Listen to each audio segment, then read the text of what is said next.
한 주간 평안하셨습니까? 오늘부터는 예수님의 기적 이야기를 하나씩 살펴보려고 합니다. 예수라는 인물의 독특한 점은 그의 삶을 말할 때 그가 행하신 기적들을 빼고 말하기 힘들다는 것입니다. 지금 우리가 사는 시대는 예수 시대와 상황이 다릅니다. 귀신 들린 것으로 생각했던 정신병은 뇌과학으로 설명이 되고 신의 형벌로 생각했던 문둥병도 약으로 치료되는 시대가 되었습니다.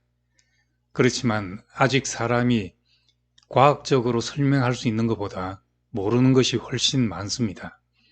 따라서 우리가 이해할 수 있는 범위 안에 들어오지 않는다고 해서 쉽게 버리지는 말아야 합니다. 예수의 생애를 다루는 사복음서는 기본적으로 목격자들의 증언입니다. 우리가 예수를 알려고 하면 그를 가장 가까이서 목격한 사람들의 이야기에서 시작해야 합니다. 그런 점에서 복음서는 역사적으로 가장 예수에게 근접해 있는 이야기입니다. 예수 사역의 역사성을 고려하지 않으면 복음서 이야기는 사람의 생각 속에만 존재하는 관념적인 이야기가 되어버립니다. 그렇게 되면 역사 속에서 경험되었던 하나님의 사건을 대충 얼버무려서 자기 입맛에 맞게 해석하는 것으로 끝나버리기 쉽고 우리 삶의 현실에 실제적으로 예수의 복음을 담기 어려워집니다. 그렇다고 우리가 그때의 사건들이 문자 그대로 재현되기를 기대하는 것은 아닙니다. 하지만 예수께서 행하셨던 모든 일은 지금 우리에게도 기쁜 소식이 될 수 있습니다.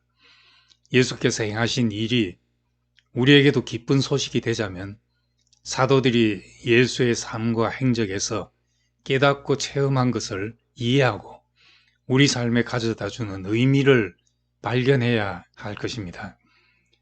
우리가 복음서에서 이것을 찾지 못한다면 성경 속에서 길을 잃고 복음을 잃어버리게 될 것입니다. 오늘은 예수가 행하신 기적 중에서 물 위로 걸어가신 예수에 대해서 말씀드리려고 합니다. 마태복음 8장에 예수님과 제자들이 함께 배를 타고 가다가 예수님이 주무시는 동안 배가 풍랑을 만나서 제자들이 예수님을 깨웠고 예수님이 명령하니까 바람과 바다가 잔잔케 되었다는 사건이 기록되어 있습니다. 그런데 마태복음 14장에서는 제자들이 먼저 배를 타고 건너편으로 가고 있는데 풍랑에 몹시 시달리고 있었습니다. 예수께서 물 위로 걸어 그들에게 가셨는데 제자들은 이를 보고 놀랐고 베드로는 자기도 물 위로 걸어서 예수께 가려다가 빠졌다는 이야기가 나옵니다. 예수께서 행하신 모든 기적 이야기는 그가 하나님 나라를 이 땅에 가져왔다는 사실을 우리에게 증거하는 표적이었습니다. 마태는 그의 복음서에서 예수와 함께 가졌던 자신의 체험들을 힘든 풍랑 가운데 있는 교회의 상황에서 말씀하고 있습니다. 마태는 그의 복음서에서 예수와 함께 가졌던 자신의 체험들을 힘든 풍랑 가운데 있는 교회의 상황에서 말씀하고 있습니다. 우리도 어떤 사람의 문제를 다루고 또 위로하고 세우려 할 때 자신의 지난날의 경험을 끄집어낼 때가 있습니다. 나의 경험과 그 사람의 상태를 겹쳐 이해하게 하는 것입니다. 마찬가지로 예수 사건에는 제자들의 예수 체험과 그 이야기를 듣고 있는 교회의 상황이 겹쳐 있습니다. 이 사건의 초점은 풍랑을 만난 배입니다. 초기 교회의 상황이 바로 풍랑을 만난 배와 같았습니다. 거대한 홍수의 물결 같은 세상 속에서 방주 같은 교회가 어떻게 세상을 이기고 승리하는가에 대한 문제에 답을 줘야 하는 상황에서 마태는 예수와 제자들 사이에서 있었던 체험을 들어서 대답하고 있습니다.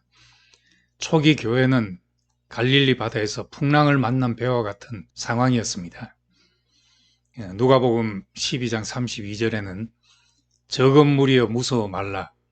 너희 아버지께서 그 나라를 너희에게 주시기를 기뻐하시느니라 하였습니다.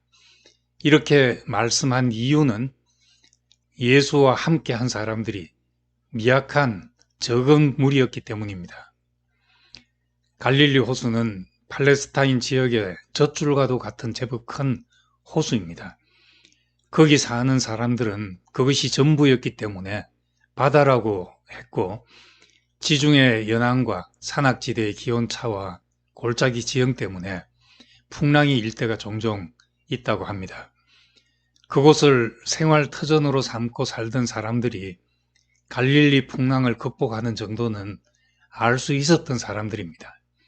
그런데도 이 이야기를 기록한 것은 직접적으로는 표적을 구하는 유대인에 대한 대답이지만 우리에게는 당시 초대교회 상황을 고려해서 봐야 하는 말씀입니다. 풍랑이 일어나는 갈릴리 바다는 교회의 상황이나 우리 인생을 잘 묘사한 표현입니다. 찬송가 중에 고요한 바다로 저 천국 향할 때 주 내게 순풍 주시니 참 감사합니다. 큰 물결 일어나 나 쉬지 못하되 이 풍랑 때문에 더 빨리 갑니다. 라는 가사가 있습니다. 평생 바람에 시달리며 사는 것이 무슨 의미가 있는가? 바람이 없으면 좋지만 인생에 바람이 안 불 수 없습니다. 이 찬송 가사처럼 순풍도 감사하지만 풍랑 때문에 죽게로 더 빨리 가는 것이니까 그것도 감사하다는 말입니다. 시편 107편에 보면 배들을 바다에 띄워 큰 물에서 일하는 자는 여호와의 행하신 일들과 그 기이한 일들을 깊은 바다에서 본다는 말씀이 있습니다. 깊은 바다, 더 큰 풍랑은 더 크고 더 깊게 하나님의 기이한 일들을 경험하게 합니다. 물은 생명을 살게 하는 것이지만 큰 물은 생명을 위협합니다. 바다는 세상을 상징합니다.